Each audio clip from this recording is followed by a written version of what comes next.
20 जुलाई को जबलपुर के CIC centre में आयोजित होने वाली रीजनल इंडस्ट्री कॉन्क्लेव की तैयारियों की समीक्षा प्रदेश के मुखिया डॉक्टर मोहन यादव द्वारा की गई। होटल कल्चुरी में आयोजित हुई बैठक में मुख्यमंत्री ने अधिकारियों से विस्तृत जानकारी हासिल की और आवश्यक दिशा निर्देश भी दिए।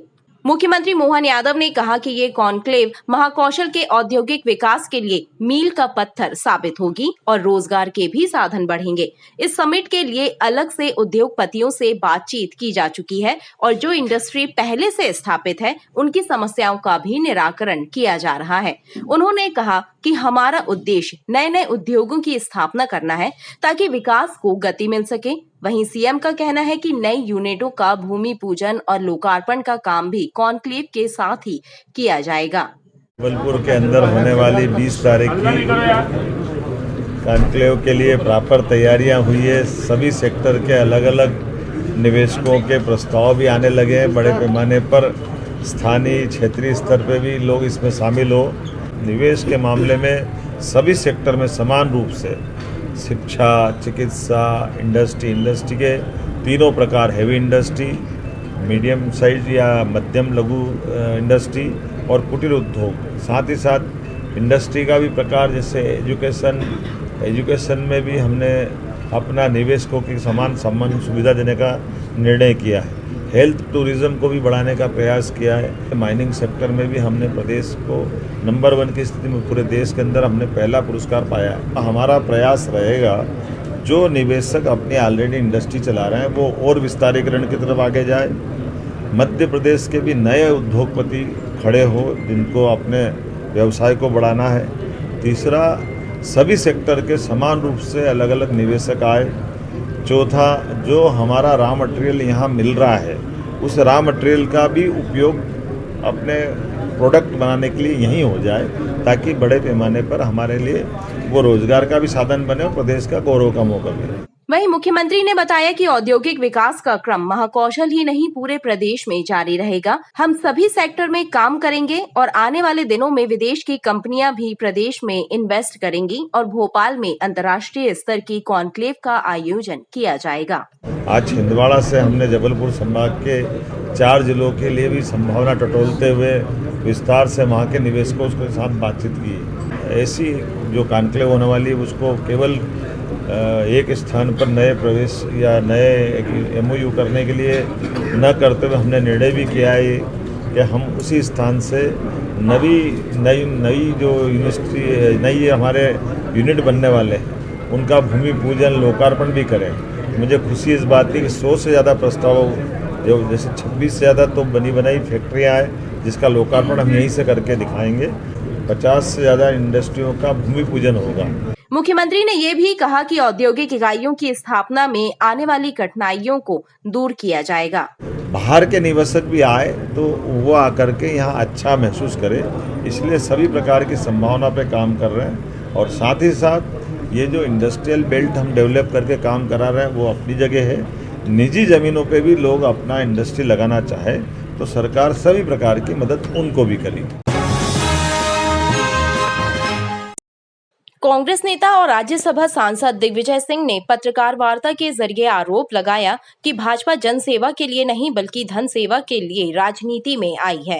कांग्रेस नेता दिग्विजय सिंह ने जबलपुर प्रवास के दौरान पत्रकारों से चर्चा करते हुए भारतीय जनता पार्टी के शीर्ष नेतृत्व पर गिन कर निशाने साधे। उन्होंने कहा, नीतीश कुमार और चंद्रबाबू नायडू की बैसाखियों पर चल रही मोदी सरकार का भविष्य अनिश्चित है। जो मोदी जी 400 पार की बात करते थे वो 250 पार भी नहीं हो पाए और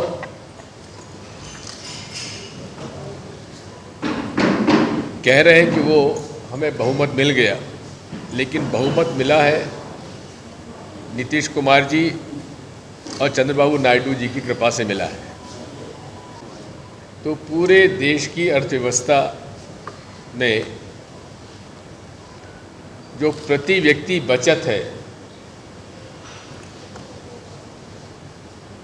वो घटती जा रही है, आमदनी बढ़ नहीं रही, महंगाई बढ़ती जा रही है, खाने पीने का सामान, शिक्षा, स्वास्थ्य, दवाइयाँ, हर चीज़ में महंगाई बढ़ती चली जा रही है। दिग्विजय सिंह ने कहा, पब्लिक सर्विस कमीशन और नीट में हुए भ्रष्टाचार से देश की युवा पीढ़ी बुरी तरह प्रभावित है। नर्सिंग घोटाले में भाजपा के पूर्व मंत्री शामिल थे। अब नीट का मसला तो इतना पेचीदा करते जा रहे हैं हमारे देश के शिक्षा मंत्री जी। खुलेआम ये बात सामने आ गई है, स्वयं सीबीआई ने केस रजिस्टर कर लिया है, जिसमें कि नीट एग्ज़ाम के 2 दिन पहले पर्चे आउट हो गए थे। और आज की टेक्नोलॉजी के ज़माने में तो एक क्लिक से सारे पूरे देश में ये पर्चे पहुंचाए जा सकते हैं। लेकिन अभी तक नीट एग्जामिनेशन को निरस्त नहीं किया गया है और उन्हीं को जांच सौंप दी गई जिनके नेतृत्व में ये नीट एग्जामिनेशन में गड़बड़ी हुई है।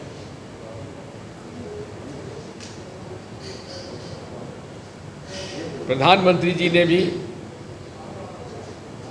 सदन में इसके बारे में जो हमारे प्रश्न थे उनका कोई उत्तर नहीं दिया।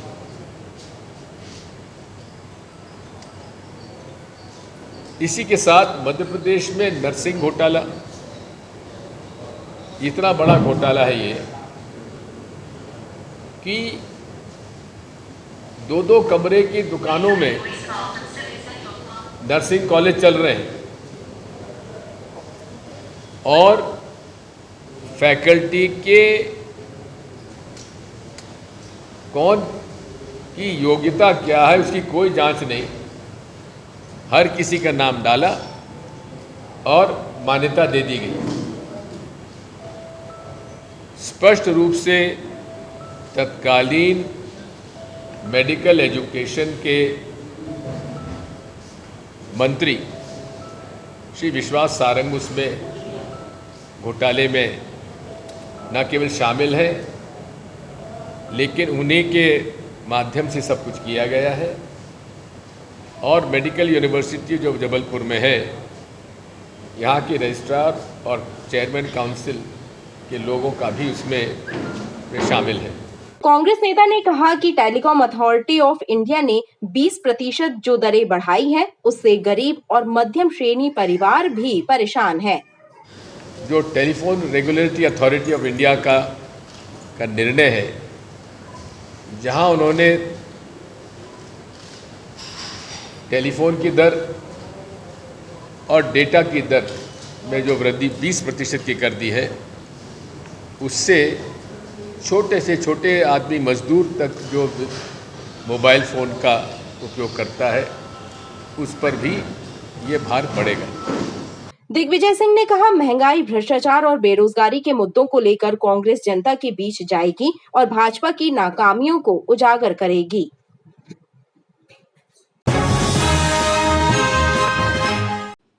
जबलपुर के पुलिस अधीक्षक कार्यालय में मंगलवार को जनता दरबार के माध्यम से जनता की शिकायतें सुनी गई। पुलिस अधीक्षक कार्यालय की जन सुनवाई में 1 सैकड़ा से ज्यादा आवेदकों ने अपनी शिकायतें दर्ज कराईं।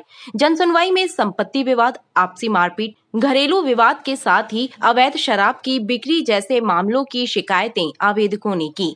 हमारे आधारताल क्षेत्र में एक शराब माफिया है, वो लोग लगातार शराब बेच रहे हैं। वो बोलता है कि हमें एसपी से परमिशन है, एसपी साहब ने हमें शराब बेचने की परमिशन दे रखी है और अब मकान भी उसका अवैध बना हुआ है। अब शराब हमेशा के लिए बंद हो, उनके ऊपर मीसा लगाया जाए और उनके मकान को ध्वस्त किया जाए जो अवैध मकान बना है अवैध कमाई से। मेरा नाम भारती पटेल है, मेरी माँ का नाम ज्ञानबाई पटेल है। मैं खतौला थाने से आई हूँ। वहाँ पे चमन पटेल द्वारा हम लोग पे आए दिन लड़ाई कर रहा है, मानने घर के अंदर आ रहा है, ज़मीन विवाद चल रहा है, सिविल कोर्ट में विवाद चल रहा है। एसपी ऑफिस खतौला थाने से कोई कार्रवाई नहीं की जा रही है हम लोग के प्रति और हमें जान से मारने की धमकी दी जा रही है। इस प्रति हमने एसपी ऑफिस आके हम यहाँ से न्याय चाह रहे हैं कि हमारे भैया को जो न्याय है, मेरी माँ को न्याय मिलना चाहिए। हम लोग को जो धमकियाँ दी जा रही हैं वो नहीं मिलनी चाहिए। जन सुनवाई में पहुंचे पनागर निवासी किशन लाल श्रीपाल ने आवेदन देकर बताया कि उन्होंने सिगौंद में 6 माह पहले ठेके पर लेबर से धान तुलाई का कार्य कराया था।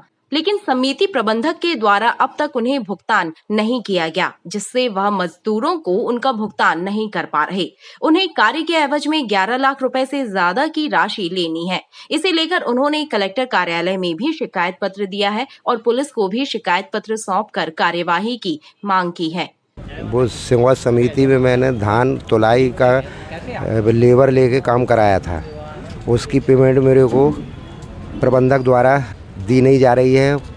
समझे भी नहीं आ रही है, अपन को ये लग रहा है कि वो पैसे 1 रुपये देने के लिए तैयार नहीं है। टोटल करीब वो है वो 11,32,000 के लगभग में होगी। हम ये चाह रहे हैं कि भैया हमारा पैसा हमको लेबर को देना, लेबर रोज़ घर आती है, परेशान करती है हमको। ये स्थिति तो हम तो कलेक्टर साहब के यहाँ और एसपी साहब के यहाँ आए हैं और मतलब भाई हम केस लगाएंगे। जन सुनवाई में आए आवेदकों की शिकायतों को पुलिस अधिकारियों ने सुना और संबंधित थाना प्रभारियों और राजपत्रित अधिकारियों को शिकायतों के निराकरण और कार्यवाही के निर्देश दिए हैं। आज जन सुनवाई में 110 शिकायतें प्राप्त हुई हैं।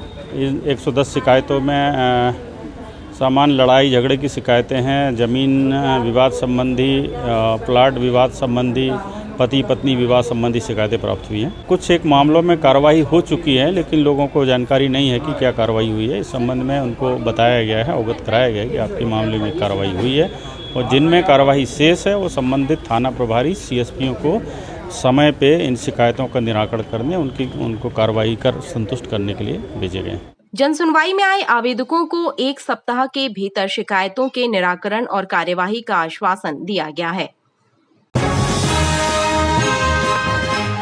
नगर निगम की जन सुनवाई में इस सप्ताह कुल 18 शिकायतें पहुंची, जिनमें अधिकांश शिकायतें अतिक्रमण, भवन शाखा और स्वच्छता विभाग से संबंधित रहीं। अपर आयुक्त RP मिश्रा ने जन सुनवाई करते हुए लोगों के दुख दर्द सुने और समस्याओं के समाधान का भरोसा जताया। रांची से आए कुछ लोगों ने बताया कि पानी की पाइपलाइनें नालियों से होकर गुजरती है, नालियां चौक हो जाती हैं। जब नालियां साफ कराई जाती हैं तो पाइप टूटते हैं, दूषित पानी घरों में पहुंचता है, लेकिन जिम्मेदार अधिकारी सुधार कार्य नहीं कराते। जनता परेशान है। गंगा मैया रांची की तरफ की मैं रहता हूँ, वहाँ पर दक्षिण मुख हनुमान मंदिर के पास। तो वहाँ पर हम नाली की समस्या, तो वहाँ से नाली के बीच से एक पाइपलाइन गया है, तो मोहल्ले वाले हटाने दे रहा है, उसको ना सुधार करने दे रहे, ना काटने दे रहे। और ना फिर मैं जाली लगाई मैंने, तो जाली भी हटा के फेंक दी। उसी की शिकायत में करने आते सर नाली का निराकरण कर दीजिए, नाली से पाइप हटवा दीजिए थोड़ा सा, या सुधार करके ऊपर नीचे कर दीजिए। मतलब नाली के बीच से कचरा फंसता है, नाली चौक हो जाती, और न स्तर वाले साथ देते, न स्तर वाले साथ देते। बोलते तुम मुझसे बोले, तुम मुझसे बोले। इस कारण हम बहुत ज़्यादा सर अत्यधिक व्यथित थे वहाँ ज़्यादा। इसी प्रकार लेमा गार्डन से आए बुजुर्ग ने योजना का मकान नहीं मिलने की शिकायत की। संबल योजना की शिकायतें भी सामने आई और रामपुर से आई एक महिला ने अतिक्रमण की शिकायत की। 18 से हमको ये मकान आवंटित किया गया, उसके बाद में हमें नहीं दिया जा रहा है, और नगर निगम ये मकान आवंटित किया है H4 का 5 किसी और को बता दिया। हमारा बैंक के कागज़ लगे हुए हैं, बैंक पूरा पैसा देने को इनको तैयार है। सुनील दुबे के पास जब भी जाओ तो वो कहेगा आज आना, कल आना, हम तुमको फ़ोन करेंगे, लेकिन आश्वासन कुछ नहीं है। जब हम पैसा देने को तैयार हो तो निगम हमको मकान क्यों नहीं दे रही है। तो इनके भाई दुर्गेश चौधरी का मृत्यु हो गई थी साल भर पहले, तो इनने संबल योजना के अंतर्गत केस लगाया था गढ़ा जोन में, जिसमें 2 लाख की सहायता राशि मिलती है। लेकिन 6 महीने तक कोई सुनवाई नहीं हुई, तो इनने CM हेल्पलाइन में जब उनकी कंप्लेंट की तो इनको बुलाया गया और डांट के बोला गया कि पहले तो अपनी रिपोर्ट, वो जो CM हेल्पलाइन है उसमें हम कंप्लेंट वापस करो, इसके बाद हम कार्रवाई करेंगे। तो ये जब इसका केस आया तो हम लोगों ने फिर उसको यहाँ पे जन सुनवाई में लेके आए, अधिकारियों के संज्ञान में लाया, तो फिर उनने आश्वासन दिया कि 15 दिन के अंदर इनका केस का निपटारा किया जाएगा। सोनू पंडा जैसे कि क्या है कि दरबार लगाता अंधविश्वास फैला रहा है, अपने आप को कहता है मैं पंडा हूँ, हराम का पैसा उसके पास आता है, मुझे बहुत परेशान कर रहा है, मेरे घर पे अवैध कब्जा कर रहा है, जो कि मेरी अपनी पर्सनल प्रॉपर्टी है, मैंने अपने पैसे से खरीदी है ना। वो चाह रहा है कि मैं उसको बेच दूँ, मैं उसको बेचना नहीं चाहती हूँ और मुझे बहुत परेशान कर रहा है। मैं अपने बच्चों के साथ वहाँ रहती हूँ, मैं बिल्कुल नहीं रह पा रही हूँ तरीके से वहाँ पर। मेरे महोदय से निवेदन है कि मेरी इस जांच पर सख्त से सख्त कार्रवाई की जाए, और हमें कुछ भी होता है, हमारी जान को खतरा या हम मरते हैं, हमारे बच्चे कुछ भी, इसका जिम्मेदार सोनू पंडा पंकज रजक है। अपर आयुक्त RP मिश्रा ने बताया कि शिकायतें संबंधित विभागों को भेजी जा रही हैं ताकि समय पर उनका निराकरण हो सके। 94/17 मौजा रांझी में स्थित एक जमीन ऑनलाइन नक्शे से गायब हो गई है। लिहाजा भूस्वामी अपनी जमीन को ढूंढने के लिए रांझी तहसील और कलेक्ट्रेट के चक्कर काट रहा है। ये मामला कलेक्ट्रेट में आयोजित जन सुनवाई में भी पहुंचा। रांझी निवासी सतीश मांझी ने बताया कि ऑनलाइन नक्शे में उनकी जमीन ही नहीं दिख रही है, जिसको लेकर वो कई महीनों से परेशान है और अधिकारी भी उनको सही जानकारी नहीं दे रहे हैं। सर, वो हमारे क्या जमीन है 94/17 रांझी में, मौजा रांझी के अंतर्गत 94/17 हमारी ज़मीन है, जिसका हमने सीमांकन कराया था। तो वो ज़मीन नक्शे पे वर्तमान में ऑनलाइन नक्शे पे कहीं नहीं दिखाई दे रही है। तो जिसका हमने लगातार आवेदन कलेक्टर साहब को दिया और उसकी शिकायत के निराकरण हेतु निवेदन कर रहे हैं उनसे।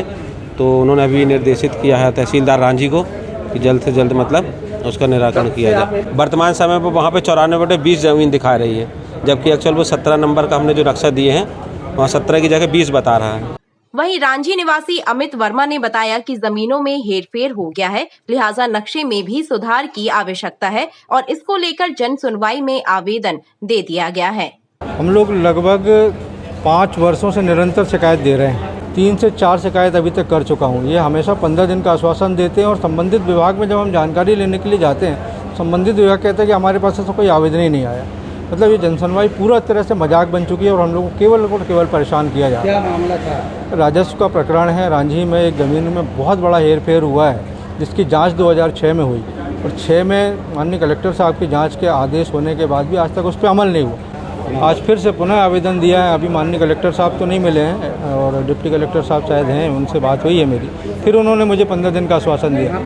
एसडीएम नाथुराम गौड़ ने बताया कि जन सुनवाई में जमीनी मामले, अतिक्रमण, आर्थिक सहायता और बीपीएल कार्ड बनवाने सहित अन्य शिकायतें आई हैं, जिनका निराकरण किया जाएगा। आज जो है जमीनों से संबंधित मैटर भी आए हैं और बीपीएल से संबंधित मैटर भी आए हैं और कोई आर्थिक सहायता से संबंधित, जैसे किसी बीमारी सहायता के लिए मांग कर रहा है या जो है बीपीएल में नाम जोड़ने के संदर्भ में ज़मीन का कोई का कब्जा से संबंधित मैटर, इस तरीके के मैटर आए हैं। 15 दिवस के भीतर निराकरण करने के निर्देश दिए गए हैं सक्षम अधिकारी को। जन सुनवाई में लगभग 150 शिकायतें आईं।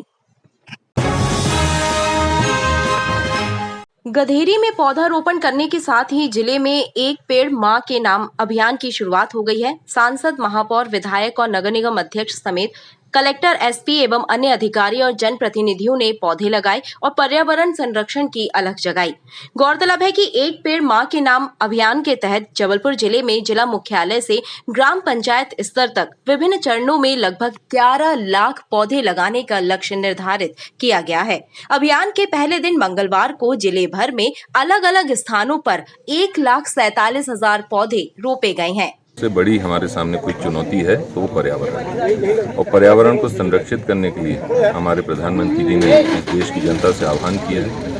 उसी के तारतम्य में लगातार इस समय वृक्षारोपण के वृहद कार्यक्रम सिर्फ जबलपुर ही नहीं वरन मध्य प्रदेश और पूरे देश में चल रहा है। उसी कड़ी में आज जबलपुर में हम सभी ने यहाँ पर हमारे वरिष्ठ नेतागण, जनप्रतिनिधिगण, अधिकारियों के साथ एक वृहद वृक्षारोपण डुमना में किया है और निश्चित रूप से ये कार्यक्रम अभी आगे भी जारी है। मुख्यालय से लेकर जिला मुख्यालय तक अलग अलग जगह पे अलग अलग ऑफिसों में सार्वजनिक कार्यक्रम करके करीब हम 1,47,000 पौधे लगाना है। ये प्रोग्राम हमारा लगातार जारी रहेगा और यदि पब्लिक का रिस्पांस अच्छा आएगा, जनप्रतिनिधि इसमें लगातार हमको कह रहे हैं कि इसको और बढ़ाना चाहिए, तो लक्ष्य फिर हम आगे भी बढ़ाएंगे। जबलपुर के लिए कोई बड़ा टारगेट अचीव करने की उम्मीद? वही मैं आपको कह रहा हूँ कि अभी हमने इनिशियल स्टेज पे कार्यक्रम चालू किया है और मुझे लगता है जबलपुर का जो टारगेट है, हम 11 लाख तो सरकार ने हमको दिया है 11 लाख पौधे लगाने का, वो तो हम पूरा करेंगे इसे, पर इसको हम आगे बढ़ा के 20 से 25 लाख। कलेक्टर दीपक सक्सेना ने बताया कि 11 लाख पौधे लगाए जाना है और अलग अलग चरणों में पौधारोपण किया जाएगा। मध्य प्रदेश के जबलपुर को यूं ही संस्कारधानी नहीं कहा जाता है। यहाँ न सिर्फ संस्कार बसे हुए हैं, बल्कि कौमी एकता की मिसाल भी देखी जा सकती है। इसी मिसाल का एक उदाहरण शहादत के पर्व मुहर्रम पर छोटी बजरिया में देखा जाता है, जहाँ दुर्गा मंदिर और भैरव मंदिर के बीच में ताजिया और सवारी रखी जाती है। यह मंदिर और ताजिया सवारी कौमी एकता की मिसाल पेश करते हैं। परंपरा 80-90 साल पुरानी है। यहाँ हिंदू मुस्लिम मिलकर सभी त्योहार मनाते हैं और एक अनोखी मिसाल पेश करते हैं। वहीं हुसैनी चौक और मुजावर मोहल्ला मस्जिद के पास करबला का सीन भी बनाया गया है, जो काफी आकर्षित है।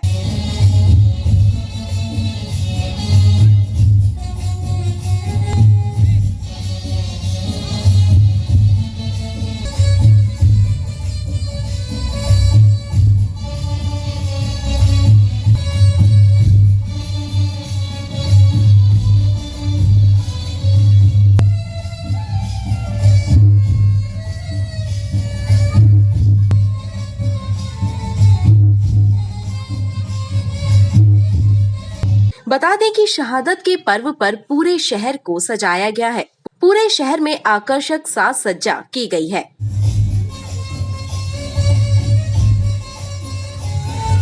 यहाँ ताजिया रखा जाता है और ये दुर्गा मंदिर और ताजिया शबारी वालों का कौमी एकता का एक बहुत बड़ा मिसाल है। गंगा जमनी के तहरीर पर यहाँ पर ये प्रोग्राम किया जाता है। सभी हिंदू और मुस्लिम भाई मिलकर के इस त्यौहार को मनाते हैं। हमारे पूर्वज भी मनाते आते रहे। यहाँ ये पहचान करना मुश्किल होता है कि कौन हिंदू है और कौन मुसलमान है। हम चाहते हैं कि आने वाली पीढ़ी हमारे जो हमारे बाद जो पीढ़ी यहाँ पर आए वो इसी तरह का त्यौहार, सभी त्यौहार ऐसे मनाते रहे, यही कामना करता हूँ। ये पर्व जो है सभी का है, सभी इमाम हुसैन के हैं और सभी वो हमारे हैं, हम उनके हैं। इसी तरह से इस त्यौहार को मनाया जाए।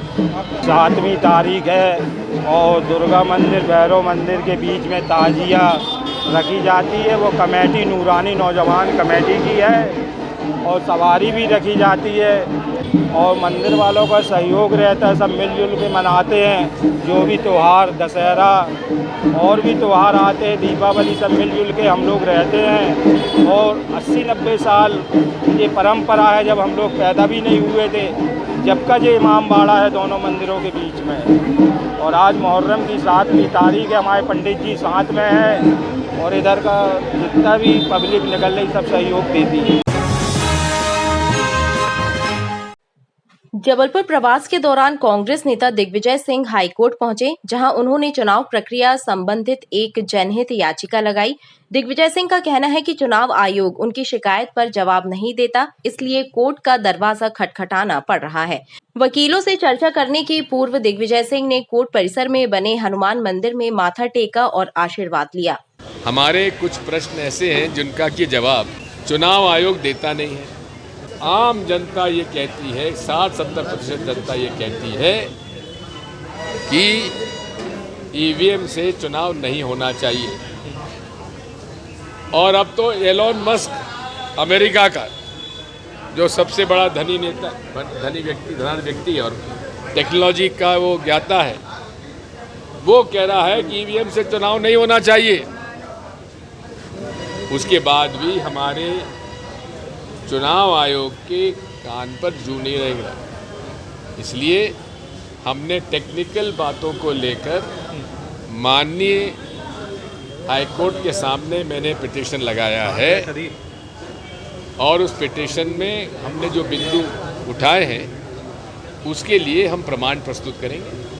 इस दौरान कांग्रेस विधि प्रकोष्ठ के सदस्य भी दिग्विजय सिंह के साथ रहे।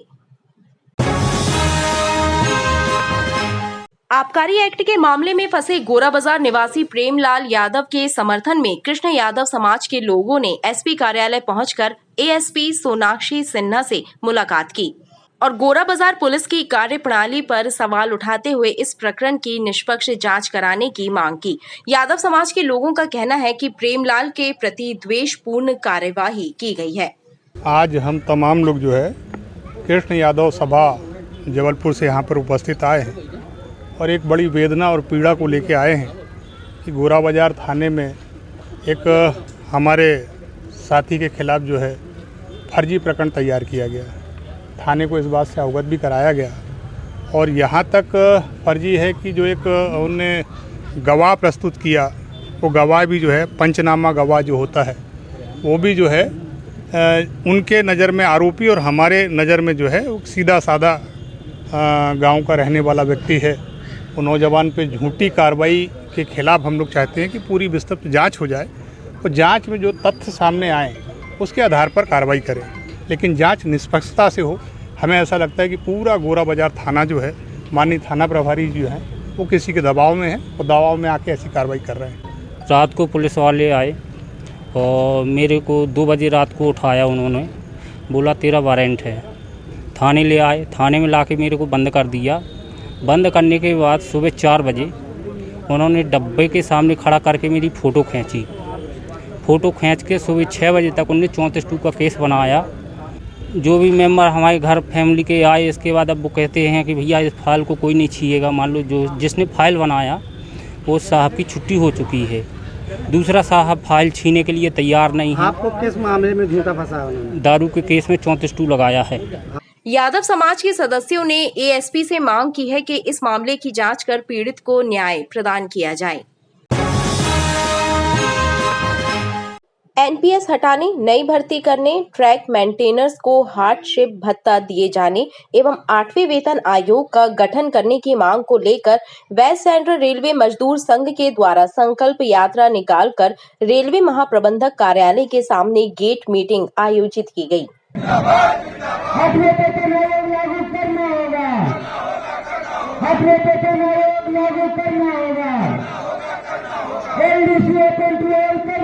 वेस्ट सेंट्रल रेलवे मजदूर संघ के पदाधिकारियों ने बताया कि कर्मचारियों की विभिन्न मांगों को लेकर मजदूर संघ के द्वारा लगातार चरणबद्ध आंदोलन किए जा रहे हैं। इसी के तहत संकल्प यात्रा का आगाज किया गया है। संगठन के सदस्य विभागों में जाकर संकल्प पत्र पर कर्मचारियों के हस्ताक्षर करवाएंगे और रेल मंत्री को हस्ताक्षर पत्र भेजा जाएगा। संकल्प यात्रा का आगाज किया गया है, जो कि हमारे महामंत्री अशोक शर्मा के नेतृत्व में आयोजित की जा रही है, जिसमें हमारी एनपीएस के खात्मे को लेकर मांग है। हमारी हार्ट से रिस्क एंड हार्ट से अलाउंस देने की बात है। तीसरी हमारी बात है 8वां वेतन आयोग लागू करने की बात है और रिस्क एंड हार्ट से अलाउंस सभी को मिले।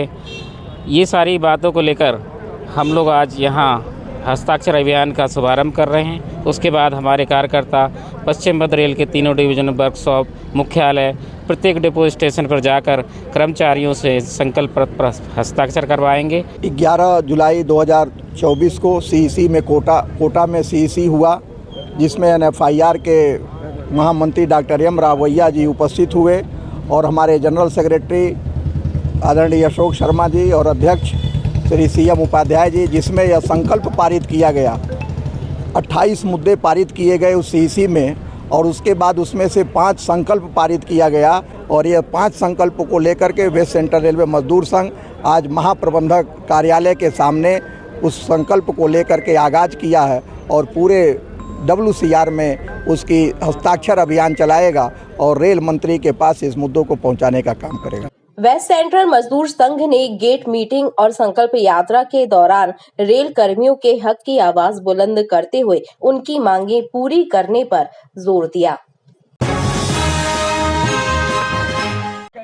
आज जबलपुर युवक कांग्रेस द्वारा सिविक सेंटर में सरकार की छात्र व युवा विरोधी नीतियों के खिलाफ 1 दिवसीय सत्याग्रह धरना दिया। संगठन के प्रदेश अध्यक्ष मितेंद्र दर्शन सिंह यादव व नगर अध्यक्ष विजय रजक ने बताया कि प्रदेश की भाजपा सरकार द्वारा शिक्षा को व्यापार बनाने के लिए किए गए नर्सिंग कॉलेज घोटाले ने व सरकार की झूठी घोषणाओं ने युवाओं व छात्राओं का भविष्य खत्म कर दिया है। सरकार व सरकार के नुमाइंदों की नजर सिर्फ पैसों और घोटालों की ओर है। प्रदेश की सरकारी जमीनों को भी बेचने का नया धंधा सरकार ने चालू किया है, जिसके चलते जबलपुर में भी BSNL समेत अन्य सरकारी विभागों की बोली लगाई जा रही है। जनता को इन सभी मुद्दों के प्रति जागरूक करने के लिए आज सत्याग्रह किया गया है। आगे भी सरकार की हर गलत नीति के खिलाफ युवा कांग्रेस आंदोलनरत रहेगी। सत्याग्रह में बैठे युवाओं व कांग्रेस कार्यकर्ताओं का हौसला बढ़ाने पूर्व मंत्री दिग्विजय सिंह भी पहुंचे और संगठन को और मजबूत करने का गुरु मंत्र दिया। नर्सिंग कॉलेज खुल गए और फर्जी फैकल्टी आ गई, उसके बारे में हमारे क्या युवक कांग्रेस NSUI बच्चों को जानकारी है भी कि नहीं है? हर जिले में धरने प्रदर्शन, कलेक्ट्रेट कार्यालय का घेराव चल रहा है। उसी कड़ी में आज जबलपुर में सत्याग्रह धरना प्रदर्शन 1 दिवसीय हुआ, जिसमें हम लोगों ने नर्सिंग कॉलेजों के जो घोटाला हुआ उसकी मांग, साथ ही जबलपुर प्रशासन के द्वारा जो BSNL कंपनी यहाँ का बेचे जाने का जो एक प्रयास किया जा रहा है उसके भी खिलाफ का एक मुद्दा हमारा इसमें शामिल था। और आने वाले समय में भी जब तक पीड़ित छात्र छात्राओं को न्याय नहीं मिल जाता है और प्रदेश सरकार अपने किए हुए वादे जो युवाओं और छात्रों से किए उनको पूरा नहीं कर देती है, तो यूथ कांग्रेस द्वारा ऐसे ही प्रदर्शन किए जाते रहेंगे। एक दिन पहले से नगर निगम की सदन में चल रहा कांग्रेस पार्षदों का धरना राज्यसभा सांसद दिग्विजय सिंह की समझाइश के बाद समाप्त हो गया। कांग्रेस नेता दिग्विजय सिंह ने जबलपुर प्रवास के दौरान नगर निगम पहुंचकर कांग्रेस के पार्षदों से मुलाकात की और उनकी समस्याएं सुनी। पूर्व मुख्यमंत्री दिग्विजय सिंह ने पार्षदों को सलाह दी कि जनता की समस्याओं को लेकर सड़क पर संघर्ष करें ताकि जनता की तकलीफें कम हो सके। राज्यसभा सांसद ने आरोप लगाया कि भाजपा की सरकार विधानसभा में भी जनहित के मुद्दों पर चर्चा करने से बचती है। यही हाल जबलपुर नगर निगम की सदन का भी है, लिहाजा सड़क पर ही संघर्ष किया जाए। भारतीय जनता पार्टी जब से आई है 2004 से, ये सदन में चर्चा करने से भागते हैं और इस बार भी पूरे एक दिन में सारा बजट पास कर दिया विधानसभा में। अब वही हाल जबलपुर में हो रहा है। पिछले बजट और ऑडिट रिपोर्ट की लेखा समिति नहीं है। ऑडिट रिपोर्ट पे चर्चा होती है कि नहीं होती है कि समिति में? जब समिति नहीं, चर्चा कहाँ से होगी? हमारे विपक्ष के नेताजी से मेरी प्रार्थना है और जिला कांग्रेस कमेटी अध्यक्ष से प्रार्थना है कि जो अधिनियम को पढ़ें और जो ऑडिट के रिपोर्ट आती है उसकी समीक्षा और उस पर चर्चा करने के लिए लेखा समिति का गठन करें और जो भ्रष्टाचार में डूबी ये नगर निगम है उसमें भ्रष्टाचारियों की जवाबदारी फिक्स की जाना चाहिए। हमारे कांग्रेस के पार्षद जनता के बीच में जाकर चर्चा कराएंगे। जिले में चाकूबाजी की घटनाएं थमने का नाम नहीं ले रही हैं। बीती रात घामापुर थाने से चंद कदम की दूरी पर एक बदमाश सहित 3 लोगों ने मिलकर अश्विनी पटवा नामक एक युवक पर चाकू से हमला कर दिया। आरोपियों में एक महिला भी शामिल है। घामापुर पुलिस ने जानकारी देते हुए बताया कि थाने के पास भारत सेवक समाज स्कूल के समीप गली में मामूली विवाद के बाद एक शातिर बदमाश अज्जू उर्फ अभय चौधरी, सचिन नायक और सचिन की मां लक्ष्मी ने अश्विनी पटवा नामक युवक पर चाकू से हमला किया। अश्विनी को गंभीर हालत में अस्पताल में भर्ती किया गया है, जहां उसका इलाज जारी है। पुलिस ने मामले में प्रकरण दर्ज कर आरोपी महिला को गिरफ्तार कर लिया है। रात में करीब 11 बजे के आसपास एक भारत सेवक समाज स्कूल के सामने गली है, वहां से एक अज्ञात लड़के और उनके हिसाब से एक लड़का था जो दस्यु नाम है जिसका, और एक उसका साला है सचिन है और एक उसकी सचिन की मां लक्ष्मी नायक। इन दोनों को एक बात पर विवाद हुआ और विवाद इतना बढ़ गया कि उनने फिर चाकू से उसको मार दिया, जिसमें हमने एडमिट है, इलाज चल रहा है। जिसमें से हमने महिला को एक गिरफ्तार किया है और अन्य आरोपियों की तलाश पड़ताल चल रही है। जो आरोपी है दस्यु वो पुराना आरोपी है, उसके आपराधिक रिकॉर्ड है। पुलिस फरार आरोपियों की तलाश कर रही है। पुलिस के मुताबिक अज्जू उर्फ अजय शातिर बदमाश है। उसके विरुद्ध पूर्व से भी आपराधिक मामले दर्ज है।